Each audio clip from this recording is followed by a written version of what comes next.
قرآن مجید کی تلاوت سنی اور قاری صاحب سے بھی پیاری آواز میں قرآن مجید کی تلاوت سنی ہے، دل کو بڑی راحت پہنچی ہے۔ 37 بچے 6 ماہ کے اندر قرآن مجید کی تکمیل تک پہنچیں، یہ ادارہ، اساتذہ، انتظامیہ سبھی مبارکباد کے حقدار ہیں۔ اسی قرآن کی وجہ سے اللہ تعالیٰ عظمت دیتا ہے، قرآن و حدیث کی وجہ سے عظمت چھوڑنے سے پستی ملتی ہے۔ دیکھیں، کل تک جو غلام تھا، نام اس کا سالم ہے، رضی اللہ تعالیٰ عنہ، مولا حذیفہ، پیارے نبی علیہ الصلوۃ والسلام نے جب ان کو مسجد قباء کا امام بنایا تھا تو ایک غلام جو کل تک غلام تھا آج آزاد ہے، اس کے پیچھے نماز پڑھنے والوں میں ابو بکر صدیق رضی اللہ تعالیٰ عنہ بھی تھے، عمر فاروق بھی تھے رضی اللہ تعالیٰ عنہ۔ یہ تو اتفاقی بات ہے کہ سیدنا ابو بکر صدیق رضی اللہ تعالیٰ عنہ اعلم هذه الامہ، لیکن امامت پہ آگے کھڑے ہونے کا اعزاز اس غلام کو کیوں ملا جو کل تک غلام تھا آج آزاد ہے؟ کیونکہ اس کو قرآن اچھا آتا تھا۔ سیدنا عمر بن الخطاب رضی اللہ تعالیٰ عنہ کے دور میں مکے کا گورنر جس قاری قرآن کو مقرر کیا گیا تھا وہ بھی کل تک غلام تھا۔ سیدنا عمر رضی اللہ تعالیٰ نے پوچھا تھا کہ اس کی کس خوبی کی وجہ سے مکے کی گورنری اس کو دی گئی ہے؟ تو جواب ملا تھا، وجہ یہ ہے کہ یہ قرآن میں اچھی مہارت رکھتا ہے۔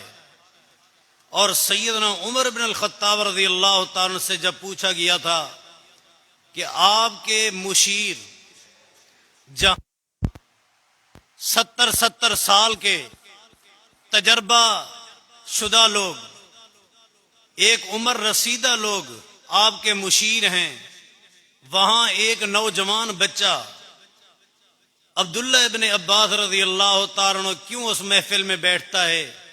تو انہوں نے جواب دیا تھا کہ اس کی قرآن کی مہارت کی وجہ سے بٹھایا جاتا ہے۔ شہدائے احد ایک ایک قبر میں 2 3 دفن ہو رہے ہیں، آگے قبلے والی جانب کس کو رکھا جائے؟ ایہم اکثر اخذا للقرآن، جس کو قرآن زیادہ یاد ہے، اور جس دل میں قرآن نہیں، کل بیت الخرب، وہ کھنڈر ویران عمارت کی طرح دل ہے۔ اور پیارے نبی علیہ الصلوۃ والسلام نے قرآن پڑھنے والوں کی مثال اور عمل کرنے والوں کی مثال کل اترجا، سنگترے کی طرح کیوں دی ہے؟ سنگترے کی طرح اس لیے دی ہے کہ حافظ ابن حجر نے فتح الباری میں سنگترے کے بارے میں لکھا ہے کہ اس کی کھال کے اندر جو خوشبو ہوتی ہے، ہوا ہوتی ہے، اس سے جن چڑھتا ہے، جن کو تکلیف ہوتی ہے۔ کیا مطلب کہ سنگترے جیسا قاری، کیا مطلب قرآن پڑھے عمل کرے، وہ اس طرح جس طرح کل اترجا سنگترے کی طرح ہے۔ جس طرح سنگترے کے قریب شیطان جن نہیں جاتا، قاری قرآن کے قریب شیطان نہیں جاتا، کیونکہ اس کے اندر جو خوشبو ہے نا وہ سنگترے جیسی، شیطان اس کے قریب نہیں آئے گا۔ اور اس کے اندر جو ذائقہ سنگترے والا ہے، مٹھاس، وہ بڑا پیارا ہے، وہ عمل اس کا بڑا پیارا ہے۔ لیکن ہو بھی قرآن پڑھنے والا، پھر شیطان بھی اس کا دوست ہو، فائدہ نہیں۔ چاہیے کہ قرآن پڑھنے والے شیطان کو اپنے سے دور رکھیں، کہ قرآن حدیث یہ ایک نور ہے، جس کو اللہ نور عطا فرمائے، وہ شیطان سے دوستی نہیں لگاتا، وہ دن رات قرآن و حدیث سے محبت کرتا ہے، اللہ سے دوستی رکھتا ہے، اور رسول اللہ صلی اللہ علیہ وسلم سے محبت کرتا ہے۔ اور اسی طرح سنگترے کی کھال اندر سے سفید ہوتی ہے۔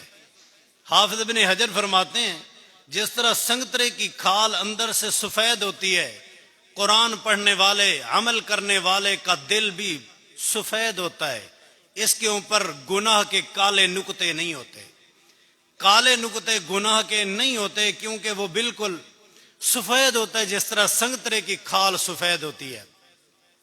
میں قرآن پڑھنے والوں کے بارے میں اتنا ہی نصیحت کرتا ہوں کہ قرآن پڑھ کے یہاں بس نہ کریں، بلکہ اس کا ترجمہ، تفسیر، حدیث، علم کو آگے بڑھائیں، تاکہ یہ آپ کا علم جتنا زیادہ ہوگا عمل بھی بڑھے گا، دنیا میں بھی عزت، آخرت میں بھی عزت کا باعث بنے گا۔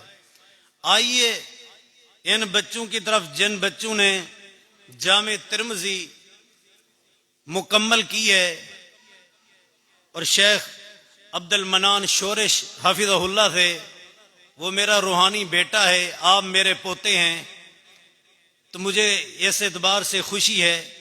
پھر ادارے کے مدیر محترم شیخ نذیر احمد صاحب بھائی ہیں، اس جگہ پہ بیٹھنا میرے لیے ایک عزت کی بات ہے۔ میں خوشی کا اظہار اپنے الفاظ میں نہیں کر سکتا۔ امام ترمذی جنہوں نے یہ جامع ترمذی لکھی ہے، 209 ہجری میں پیدا ہوئے، 279 ہجری میں وفات ہے، مانا کہ 70 سال عمر پائی تھی۔ امام ترمذی رحمہ اللہ ترمذ میں رہنے والے تھے۔ ترمذ ایک علاقہ ہے جو ازبکستان کے اندر پایا جاتا ہے، ازبکستان، تاجکستان، افغانستان، اس علاقے میں پایا جانا والا یہ ترمذ علاقہ، اس کے ضبط میں محدثین نے 4 ضبط ذکر کیے ہیں۔ سب سے زیادہ مشہور ترمذی ہے۔ ان کا نام، امام ترمذی کا نام احمد بن محمد بن موسیٰ سورہ الترمذی۔ امام ترمذی رحمہ اللہ کی کنیت ہے ابو عیسیٰ، اور یہ کنیت کچھ لوگوں کو اس پر اعتراض ہوتا ہے کہ سیدنا عیسیٰ علیہ السلام کا باپ نہیں تھا، تو کیا ابو عیسیٰ کنیت رکھنا جائز بھی ہے یا ناجائز؟ سیدنا عمر رضی اللہ عنہ کے ایک بیٹے نے اپنی کنیت رکھی تھی ابو عیسیٰ۔ ضرب عمر ابن لہو، حضرت عمر نے بیٹے کی پٹائی کی تھی کہ تو نے اپنے نام کے ساتھ کنیت ابو عیسیٰ کیوں رکھی ہے؟ اسی طرح حضرت عمر رضی اللہ عنہ کو پتہ چلا کہ سیدنا مغیرہ ابن شعبہ رضی اللہ عنہ کی کنیت بھی ابو عیسیٰ ہے، تو ان سے بھی ناراضگی کا اظہار کیا کہ آپ نے ابو عیسیٰ کنیت کیوں رکھی ہے؟ فَإِنَّ عِيسَىٰ لَا أَبَ لَهُ، حضرت عیسیٰ علیہ السلام کا تو باپ نہیں تھا۔ تو حضرت مغیرہ ابن شعبہ نے جواباً عرض کیا کہ اے عمر ابن الخطاب رضی اللہ تعالیٰ عنہ، کنانی بھی رسول اللہ صلی اللہ علیہ وسلم، میں نے یہ کنیت نہیں رکھی، میری یہ کنیت امام الانبیاء نے رکھی تھی۔ نبی علیہ الصلوۃ والسلام کا کنیت رکھ دینا جواز کے لیے کافی ہے کہ یہ کنیت رکھنا جائز ہے۔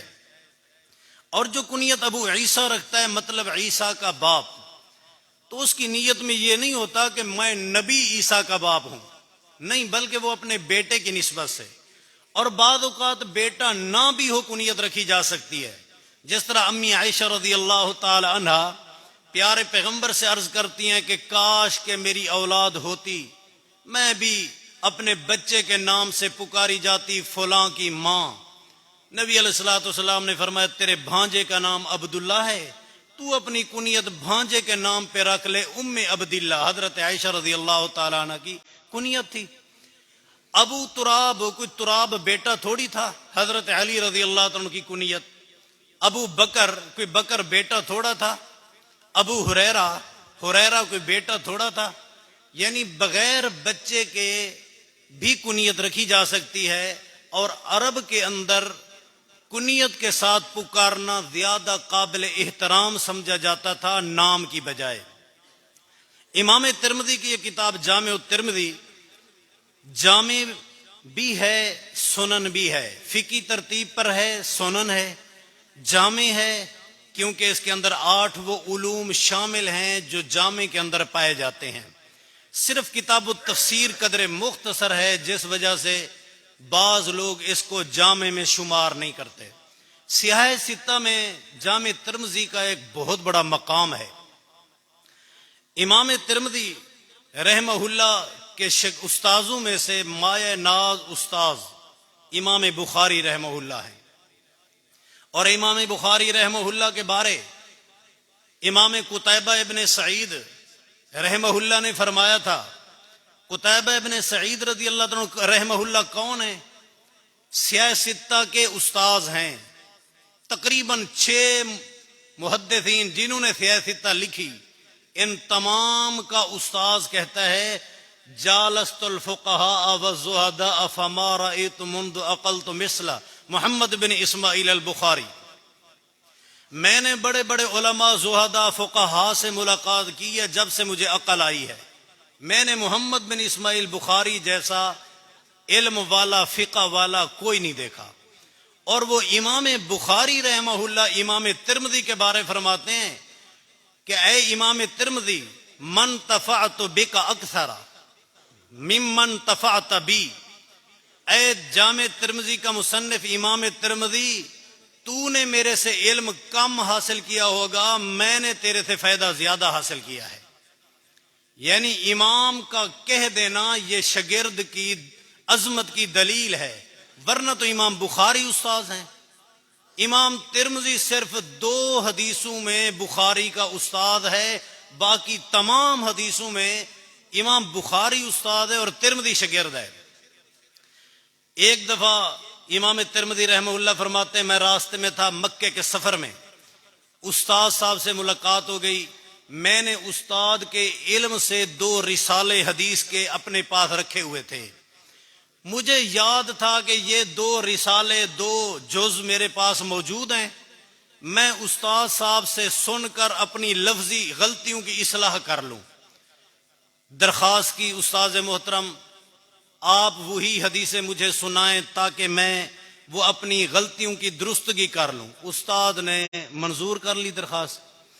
شاگرد کہتے مجھے یقین تھا میرے پاس وہ ورقے موجود ہیں، تلاش کرنے پہ نہ ملے. وہ مجھے مغالطہ تھا، ورقے گھر رہ گئے تھے. اب شرم کے مارے استاد کو کیا کہوں، میں نے دوسرے ورقے اٹھائے اپنے سامنے لیے، ایسے ورق لے کے بیٹھا تھا. استاد پڑھ رہے ہیں، میں خالی ورقے یا دوسری حدیثیں لکھی ہوئی وہ دیکھ رہا تھا. استاد ہی ہوتے ہیں. نظر پڑ گئی، فرمانے لگے اما تستحیی منی، اے شاگرد امام ترمذی میرے سے حیا نہیں آتا آپ کو؟ وہ حدیثیں جو میں پڑھ رہا ہوں وہ تو تیرے ہاتھ میں ہے نہیں، غلط بیانی کرتے ہو. امام ترمذی نے اعتراف کیا کہ میری غلطی ہے، مجھے بھول تھی. لیکن استاد محترم میں یہ بات کہتا ہوں کہ میرا حافظہ لکھائی سے کم نہیں ہے. آپ میرے حافظے کو پرکھنا چاہیں تو پرکھ لیں. اگر میرے پاس ورقے نہیں ہیں تو میں زبانی اپنی غلطیوں کی اصلاح کر رہا ہوں. وہ لکھے ہوئے ورقے مجھے ازبر حفظ ہیں، ضبطن حفظ ہیں، میں اصلاح کر رہا ہوں. استاد صاحب نے کہا سناؤ. کچھ حدیثیں سنا دی شاگرد نے. امام صاحب کو یقین نہ ہوا، فرمانے لگے کہ میں تجھے کچھ حدیثیں وہ سناتا ہوں جو تجھے میں نے پہلے نہیں سنائی، سنا کر دوبارہ امتحان لوں گا.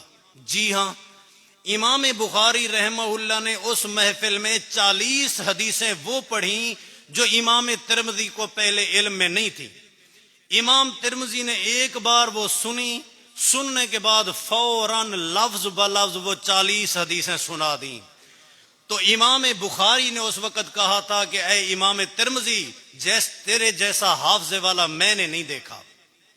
اور اسی طرح مستدرک حاکم کے مصنف امام حاکم کہتے ہیں میں نے عمر ابن علق سے سنا تھا کہ امام بخاری جب خراسان میں وفات پاتے ہیں تو ان کے بعد میں نے ترمذی جیسا عالم زاہد تقوی والا کبھی نہیں دیکھا. اور ان کے زہد کا حال یہ تھا کہ روتے روتے اخیر عمر میں نبینے ہو گئے تھے. عامیہ قد عامیہ وکان ضریرا سنینا، کئی سال تک اخیر عمر میں امام ترمذی نبینا رہے. ان کی کتاب یہ جامع الترمذی، اس کا آخری باب ہے فضل الشام والیمن۔ اس باب میں وہ 4 حدیثیں لے آئے ہیں جن کا مفہوم یہ ہے کہ اے اللہ ہمارے یمن شہر میں برکت عطا فرما، شام ملک میں، یمن ملک میں برکت عطا فرما، کیونکہ پیارے پیغمبر کی جائے ولادت مکہ ہے، یمن کا حصہ ہے، اور آپ صلی اللہ علیہ وسلم کا مسکن و مدفن وہ مدینہ ہے، یہ شام کا علاقہ ہے۔ نبی علیہ الصلوۃ والسلام اپنے مولد کے بارے میں بھی دعا مانگ رہے ہیں، اللہ مکے میں، شام، یمن میں بھی برکت عطا فرما، اور جو میرا مدفن و مسکن ہے، مدفن بننے والا ہے، اس مدینے میں بھی برکت عطا فرما، شام میں بھی برکت عطا فرما۔ لوگوں نے درخواست کی نجد کے بارے دعا کریں، تو نبی نے وہاں دعا نہیں کی۔ یہ نجد زمین کے اوپر میری معلومات کے مطابق 14 نجد ہیں، 14 نجد نام کے شہر ہیں۔ ہر ابھرے ہوئے بلند جگہ کو نجد کہا جاتا ہے۔ تو نبی علیہ الصلوۃ والسلام نے جس نجد کے بارے دعا نہیں کی، تعدد طرق کو جمع کیا جائے تو آپ نے اشارہ الی المشرق، آپ نے مشرق کی طرف اشارہ کیا، تو وہ عراق کا نجد ہے۔ آپ نے ایک روایت میں صحابہ نے یوں کہا وفی عراقنا، تو صراحت ہو گئی کہ وہ نجد جس کے بارے دعا کی درخواست کی جا رہی ہے وہ نجد عراق ہے، کیونکہ آپ نے فرمایا وہاں فتنے زلزلے آئیں گے، شیطان کا سینگ طلوع ہوگا۔ حضرت ابراہیم علیہ الصلوۃ والسلام کس شہر کی جیل میں پڑے رہے؟ وہ نجد عراق کا شہر تھا جس کی جیل میں حضرت ابراہیم علیہ الصلوۃ والسلام رہے۔ حضرت ابراہیم علیہ الصلوۃ والسلام کو آگ کے الاؤ میں ڈالا گیا، وہ کون سا نجد تھا؟ وہ عراق کا نجد تھا۔ حضرت عثمان غنی رضی اللہ تعالیٰ عنہ سے فتنوں نے سر اٹھایا، حضرت عثمان کی شہادت سے کے بعد فتنے اٹھے، تو شہادت عثمان کے ذمہ دار کون ہے؟ قاتل، وہ بھی عراق کے نجدی۔ حضرت علی رضی اللہ عنہ کے قاتل کون؟ عراق کے نجدی۔ کوفے میں وہ حضرت حسین رضی اللہ عنہ کے قاتل، وہ بھی عراق کے نجدی، اور اسی طرح خوارج وغیرہ کے فتنے بھی وہاں سے پیدا ہوئے۔ جس نجد کا ہمیں دوسرے بھائی تانا دیتے ہیں، یمن کا نجد جہاں محمد بن عبد الوہاب رحمہ اللہ پیدا ہوئے تھے، اس کے لیے تو نبی نے برکت کی دعا کی، اللہ اس میں برکت عطا فرما۔ تو یہاں دعا کرنا کہ اللہ مکے کے ساتھ ملنے والے جو یمن کے علاقے برکت، مدینے میں شام اس میں آتا ہے، شام میں مدینہ آتا ہے، اس میں برکت، تو دل میں خیال آتا ہے کہ شاید نبی علیہ الصلوۃ والسلام ہمیں علاقہ پرستی کی تعلیم دے رہے ہیں کہ اپنے علاقے کے لیے برکت، اپنے علاقے کے لیے۔ تو نبی علیہ الصلوۃ والسلام کا دوسرا فرمان امام ترمذی رحمہ اللہ نے نقل کیا، جو حدیث بچے نے پڑھی ہے، کہ حضرت ابو ہریرہ رضی اللہ عنہ فرماتے ہیں قد اذهب اللہ عنکم ابیۃ الجاہلیہ، اللہ نے جاہلیت والے فخر، جو تکبر، جو غرور ہیں، وہ اللہ نے ختم کر دیے ہیں۔ قد اذهب اللہ عنکم ابیۃ الجاہلیہ، فرمایا کہ یہ فخر کرنا، تکبر کرنا علاقے پر، قوم پر، زبان پر، یہ جاہلیت والی باتیں ہیں۔ مؤمن تقی، یا تو مومن متقی ہے، یا فاجر شقی، گناہ گار ہے تو بدبخت ہے۔ یہ خاندانوں پہ تکبر کرنا کہ میرا خاندان، کوئی خاندان دوسرے خاندان سے بہتر نہیں، ہاں بہتری کی بنیاد وہ تقوی ہے۔ فرمایا کہ اللہ نے قبیلے کس لیے بنائے؟ لتعارف، تعارف کے لیے۔ علاقے تعارف کی حیثیت رکھتے ہیں، علاقے کی وجہ سے یا زبان کی وجہ سے یا قوم کی وجہ سے کہ فلاں نیچ قوم کا ہے، فلاں یہ ہے۔ فرمایا یہ جہلیت کی باتیں ہیں۔ آپ قرآن میں پڑھتے ہوں گے، عرب کے دستور کے مطابق جب حج ختم ہوتا تھا، عرب کے دستور کے مطابق جب حج ختم ہوتا نبی سے پہلے، تو وہاں لوگ میدان عرفات میں، مینا میں بیٹھ کر ایک میلہ سجاتے تھے۔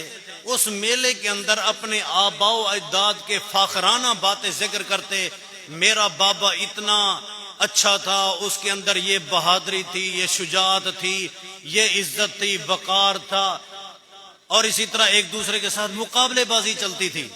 اللہ تعالیٰ نے اس کے بارے قرآن مجید میں فرمایا فَإِذَا قَضَيْتُم مَّنَاسِكَكُمْ وَإِذَا قَضَيْتُم مَّنَاسِكَكُمْ فَاذْكُرُوا اللَّهَ، تم جب حج مکمل کر لو، جمرات کو کنکریاں مار لو، قربانی کر لو، سر منڈوا لو، طواف افاضہ کر لو، اب باپ دادے کے تکبر کی باتیں، فخر کی باتیں ذکر نہ کرو، فَاذْكُرُوا اللَّهَ، اللہ کا ذکر کرو، كَذِكْرِكُمْ آبَاءَكُمْ، جس طرح تم اپنے آباء و اجداد کا ذکر کرتے تھے اسی طرح اللہ کا ذکر کرو، او اشد ذکرا، باپ دادا ذکر کے حقدار نہیں، اصل ذکر کا حقدار اللہ ہے، اللہ کا ذکر کثرت سے کرو، زیادہ کرو، فرمایا یہ تمہارے لیے فائدے کی بات ہے، یہی عزت کی بات ہے۔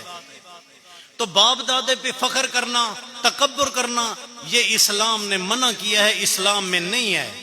فرمایا قد اذهب اللہ عنکم عبیۃ الجاہلیہ، اس حدیث کی سند حدثنا ہارون بن موسیٰ کہ امام ترمذی کہتے ہیں مجھے یہ حدیث ہارون بن موسیٰ نے بیان کی، اور وہ کہتے ہیں کہ ہمیں حدیث ہمارے باب موسیٰ بن ابی القمہ نے بیان کی۔ موسیٰ بن ابی القمہ اگرچہ مجہول راوی ہے لیکن متابعت حاصل ہے، متابعت کی وجہ سے یہ حدیث حسن درجے تک پہنچ جاتی ہے۔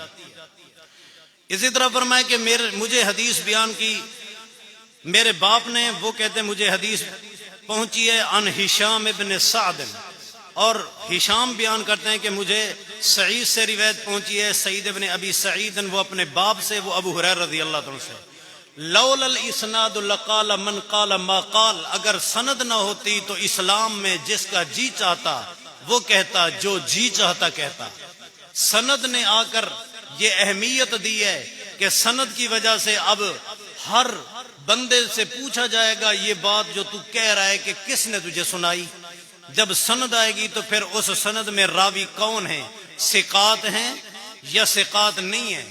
اگر صحیح راوی ہیں تو روایت قابل حجت ہوگی، اگر وہ صحیح راوی نہیں ہے تو قابل حجت نہیں ہے۔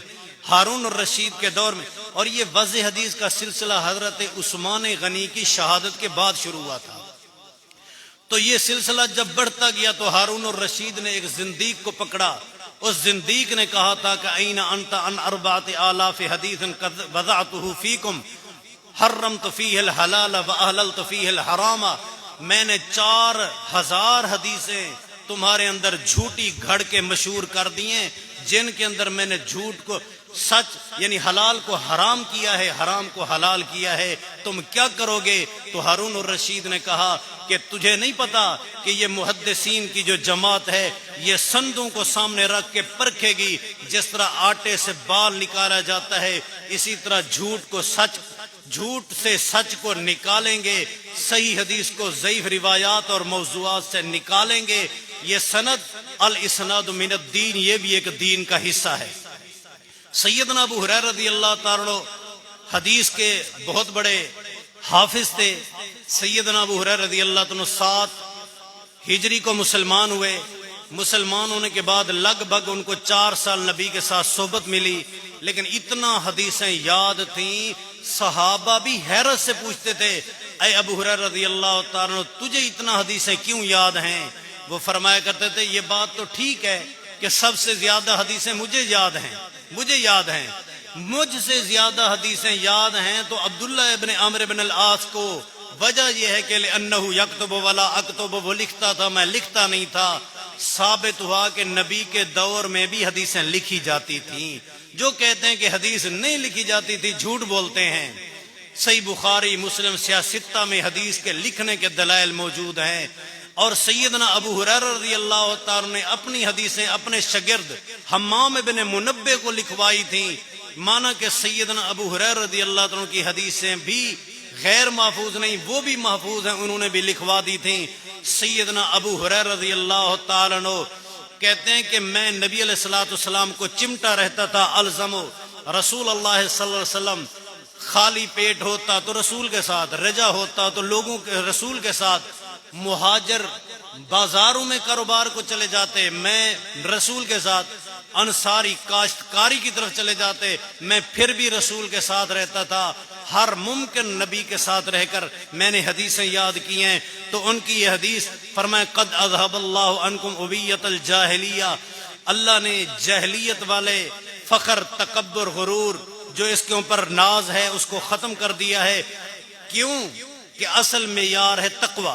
انما السنت بمنزلت سفینۃ نوح علیہ السلام، کسی کہنے والے نے جس طرح کہا کہ یہ سنت، یہ شریعت حضرت نوح علیہ السلام کی کشتی کی مانند ہے، فمن رکبھا نجا، جو حضرت نوح علیہ السلام کی کشتی پر سوار ہوا وہ نجات پا گیا، طوفان سے بچ گیا۔